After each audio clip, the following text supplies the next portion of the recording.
بسم الله الرحمن الرحيم نحمده ونصلي على رسوله الكريم أما بعد أعوذ بالله من الشيطان الرجيم بسم الله الرحمن الرحيم إنا نحن نزلنا الذكر وإنا له لحافظون صدق الله العظيم. اچھا، لیکچر نمبر 21 پارٹ اے میں میں نے قرآن کا انٹروڈکشن جو پہلا تھا وہ کیا تھا، تو ترجمے کے ٹرانسلیشن پہ آ کے بات ختم کی تھی. تو یہاں سے قرآن کی جو ادر سائنسز ہیں، علوم ہیں جو قرآن کو سمجھنے کے لیے ضروری ہیں، ان میں سے ایک بیسک تفسیر بھی ہے. تفسیر جو ہے، تفسیر of the Quran is the most important science for Muslims. All matters concerning the Islamic way of life are connected to it in one sense or another sense. The right application of Islam is based on proper understanding of the guidance from Allah. Without tafsir, there would be no right understanding of various passages of the Quran. تو تفسیر کے بغیر انسان قرآن کو proper نہیں سمجھ سکتا اور اللہ تعالیٰ کے کلام کو پراپر نہیں سمجھ سکتا. تو اس لیے تفسیر کے بارے میں اور اس کے بارے میں تھوڑی سی ایکسپلینیشن اور اس کی کنڈیشنز کو انشاءاللہ آج کی اس میں ڈسکس کریں گے انشاءاللہ. اچھا، تفسیر اور تعویل دو الگ الگ ورڈز ہیں. ایک تفسیر ہے اور ایک تعویل کا ورڈ ہے. تفسیر کا جو ورڈ ہے یہ روٹ لیٹر اس کے ہیں فسرا یفسر تفسیرا، ٹو ایکسپلین کرنا، واضح کرنا، کسی چیز کی ایکسپلینیشن دینا. تو اس کے لیے جو ورڈ یوز ہوتا ہے تفسیر یوز ہوتا ہے. تفسیر فسر یفسر تفسیرا، ایکسپلین کرنا. In technical language, the word tafsir is used for explanation. Explanation کے لیے یوز ہوتا ہے. Commentary on the Quran, comprising all ways of obtaining knowledge which contributes to the proper understanding of it, explains its meanings and clarifies its legal implications. تو تفسیر basically کیا ہے کہ قرآن کریم کی جو جتنی بھی انڈرسٹینڈنگ ہے اس کے اندر جو بھی ریکوائرمنٹس ہیں اس کو اس میں ڈسکس کیا جاتا ہے. اس میں لیگل اینگل سے جو چیزیں ہیں اس کو اس میں بیان کیا جاتا ہے.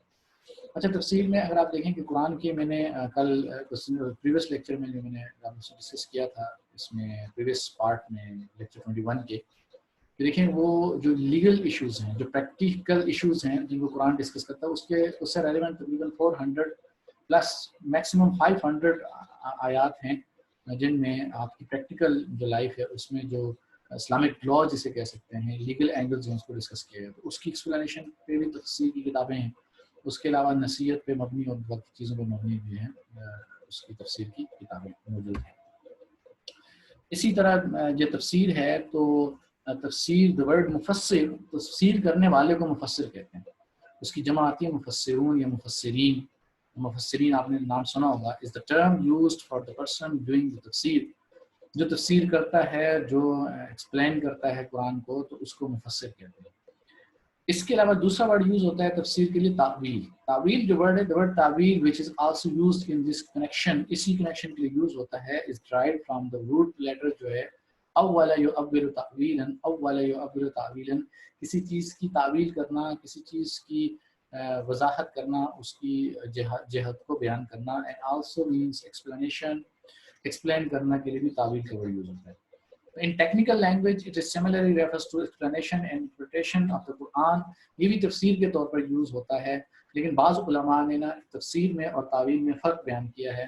تو بعضی کہتے ہیں تفسیر explain the outer ظاہر meanings of the Quran، جو قرآن کے الفاظ آپ پڑھتے ہیں اس سے جو بات سمجھ میں آتی ہے تو اس کو کے لیے تفسیر کا ورڈ یوز کرتے ہیں. تو تعویل is considered by some to mean the explanation of the inner and concealed meanings of the Quran، جو قرآن کی باطنی معنی ہیں، جو قرآن کے اشاروں سے اور اس کی ڈیپتھ میں جا کے سمجھ میں آتے ہیں، تو اس کے لیے تعویل کا ورڈ یوز کرتے ہیں. دوبارہ عام طور پہ یہ تعویل اور تفسیر دونوں ایک معنی میں یوز ہوتے ہیں. تو کبھی کبھی اس میں یہ چینج جو میں نے ابھی ڈسکس کیا، اس چینج کے طور پر بھی اس کو استعمال کیا جاتا ہے. اچھا، جو قرآن کی تفسیر ہے اس کی فردر جو بندہ تفسیر کرتا ہے اس کی اسپیسیفک کنڈیشنز ہیں. آج تو ہر بندہ نیٹ پہ آپ دیکھیں گے منہ اٹھائے گا، ٹرانسلیشن پڑھے گا، اس کے بعد تفسیر کر دے گا. تو میں نے پارٹ اے میں آپ سے ڈسکس کیا تھا کہ ترجمہ کرنا بہت آسان ہے، تو اس سے قرآن کو سمجھنا بھی آسان ہے، لیکن نصیحت کے لیے آسان ہے. اس سے مسائل استنباط کرنا اور نئی نئی سچویشنز کے حل پیش کرنا، اس کے لیے جو ہے کچھ فردر کنڈیشنز ہیں. تو وہ ایک مفسر کے اندر وہ کنڈیشنز نہ ہوں تو اس کی تفسیر جو ہے وہ ایکسیپٹیبل نہیں ہوتی. دوبارہ جو بندہ تفسیر کرے گا مفسر ہوگا، جو ایکسپلین کرے گا قرآن کے، تو اس کی تفسیر ایکسیپٹیبل تب ہوگی جب یہ 3 مین اینگلز ہیں وہ کور کرے گا. فرسٹ ہے correct belief, second correct methodology, اور تھرڈ جو ہے کریکٹ نالج. تو سب سے پہلے ہم کریکٹ بلیفس کو دیکھ لیتے ہیں.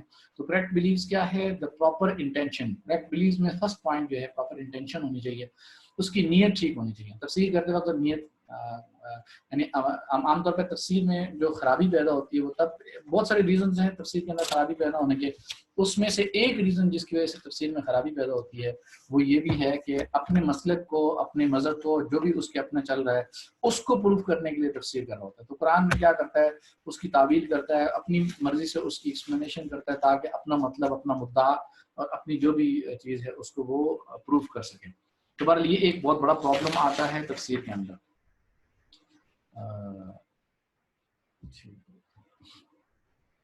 سیکنڈ جو ہے دا کریکٹ اسلامک بلیفس، جو عقائد ہیں وہ ٹھیک ہونے چاہیے. اگر کسی بندے کا عقیدہ ہی غلط ہے، وہ خدا کے بارے میں الگ عقیدہ رکھتا ہے، نبی کے بارے میں الگ عقیدہ رکھتا ہے، جیسے آج کل قادیانی ہیں جو نبی کے بارے میں ایک الگ عقیدہ رکھتے ہیں کہ اللہ کے نبی محمد صلی اللہ علیہ وسلم خاتم النبی ہیں، آخری نبی ہیں، ان کے بارے میں جو عقیدہ ہے ان کا عقیدہ غلط ہے. جب ان کا عقیدہ غلط ہے ان کی تفسیر میں بھی آپ کو غلطی ملے گی، یعنی ان کی تفسیر بھی اس عقیدے کے مطابق ہوگی. تو ان آیات کی انٹرپریٹیشن، ان آیات کی تفسیر، اس کی explanation according to their theology, ان کے جو بلیفس ہیں اس کے اکارڈنگ جو ہے اس کی تفسیر کریں گے. تو سیکنڈ جو ہے اس مفسر کا تفسیر کرنے کا بلیو ٹھیک ہونا چاہیے. اگر کسی کا بلیو ٹھیک نہیں ہے تو آپ اس کی نہ تفسیر سنیں نہ اس کی تفسیر پڑھیں، کیونکہ وہ کہیں نہ کہیں ضرور ڈنڈی مارے گا، کہیں نہ کہیں غلطی ضرور کرے گا. To be free from practicing or believing in innovation، بدعت سے خالی ہونا چاہیے. یعنی بدعت میں نہ بلیو کرتا ہو اور نہ بدعت کو پروموٹ کرتا ہو، نہ بدعت اس کی پریکٹس میں ہو. بدعت کے بارے میں نے آپ کو بتایا تھا 3 مین اس کی جو ہے سائنس آپ کو بتائے تھے بدعت کے، آپ لوگوں کو یاد ہوں گے کہ بھئی بدعت وہ ہوتی ہے جس کا وہ جو دین سمجھا جائے، جس کو دین سمجھا جائے، دین میں وہ دین نہ ہو لیکن دین سمجھا جائے، اور پھر اس پر شریعت کے دلائل دیں، اور تیسرے نمبر پر اس پر اصرار کیا جائے، اور جو بندہ اس پہ پریکٹس نہ کرے تو اس کو برا بھلا کہا جائے، اسے کہا جائے کہ تو دین آدمی ہے. بہرحال بدعت جو ہے میں نے مختلف ایگزامپلس دی تھی بدعت کی. تو بدعت میں اگر کوئی بلیو کرتا ہے اور بدعت کو کنسیڈر کرتا ہے، پریکٹیکل لائف اس کی اکارڈنگ ٹو بدعت ہے، انوویشن ہے، تو اس صورت میں اس کی تفسیر بھی ایکسیپٹیبل نہیں ہے. تفسیر کے لیے ضروری ہے کہ انوویشن سے وہ بندہ پاک ہو، بدعت سے وہ پاک ہو، اینڈ ٹو ریسپیکٹ دا قرآن، وہ قرآن کی عزت کرتا ہے. 4 جو کریکٹ بلیف کے اندر آپ کہہ سکتے ہیں اس کا قلب سلیم ہو اور قلب منیب ہو. دل اس کا بغض سے، کینے سے، جلیسونیا سے، جلیسی کی بیماری سے، اس طرح کی جو خرابیاں ہیں، تکبر سے، عجب سے، تکبر ہے، اس طرح کی بیماریوں سے جو اس کا دل پاک ہو، صاف ہو اور اللہ کی طرف رجوع کرنے والا ہو. ابن قیم said no heart can understand the Quran or grace its meanings except it is pure, and it is impossible for a heart full of evils and innovations to understand meanings of the Quran properly. جس کے دل میں گناہ ہو، گناہ گار ہو، جس کے دل میں برائی ہو، جس کا دل برا سوچتا ہو، جس کے دل میں بری فیلنگز ہو، تو علامہ ابن قیم جوزی رحمۃ اللہ علیہ فرماتے ہیں کہ اس کو قرآن کی کبھی سمجھ نہیں آئی، وہ قرآن کو ایکسپلین پراپر نہیں کر پائے گا، اس کو قرآن کی انڈرسٹینڈنگ نہیں ہوگی بیسیکلی. سیکنڈ جو ہے کریکٹ میتھڈولوجی. کریکٹ میتھڈولوجی کیا ہے؟ اکارڈنگ ٹو اسکالرز آف قرآن تفسیر، the proper method of explaining the verses of Quran، اور یہ proper method ہے جس کے اندر 6 points میں نے آپ کے سامنے رکھی ہیں کہ ان کے تھرو قرآن کرنا چاہیے، قرآن کی تفسیر کرنی چاہیے. جب بھی کوئی بندہ تفسیر کر رہا ہے تو سب سے پہلے اس آیت کو سمجھانے کے لیے وہ قرآن میں ہی تلاش کرے کہ اس قرآن میں اس آیت کی تفسیر کہیں اور تو موجود نہیں، یہ آیت جو ہے ایک ڈیٹیل میں کہیں اور موجود تو نہیں ہے. اگر وہ آیت ڈیٹیل میں کسی اور موجود ہے تو اس سے سمجھ میں آ جاتا ہے. جیسے نا کہ صراط الذین انعمت علیہم، انعام کس پر ہوا؟ تو انعام دوسری جگہ پہ قرآن کریم میں آتا ہے کہ انعام ہم نے کیا ہے صدیقین پر، شہداء پر، صلحاء پر اور انبیاء پر. تو 4 کیٹیگریز کو، 4 ٹائپس کے لوگوں کو بتایا کہ یہ انعام یافتہ ہیں. ان میں سے نیک لوگ ہیں، صلحاء ہیں، شہداء ہیں، انبیاء ہیں اور اولیاء ہیں. ان لوگوں کو کہا ہے کہ صدیقین ہیں، ان لوگوں کے بارے میں کہا کہ یہ انعام یافتہ.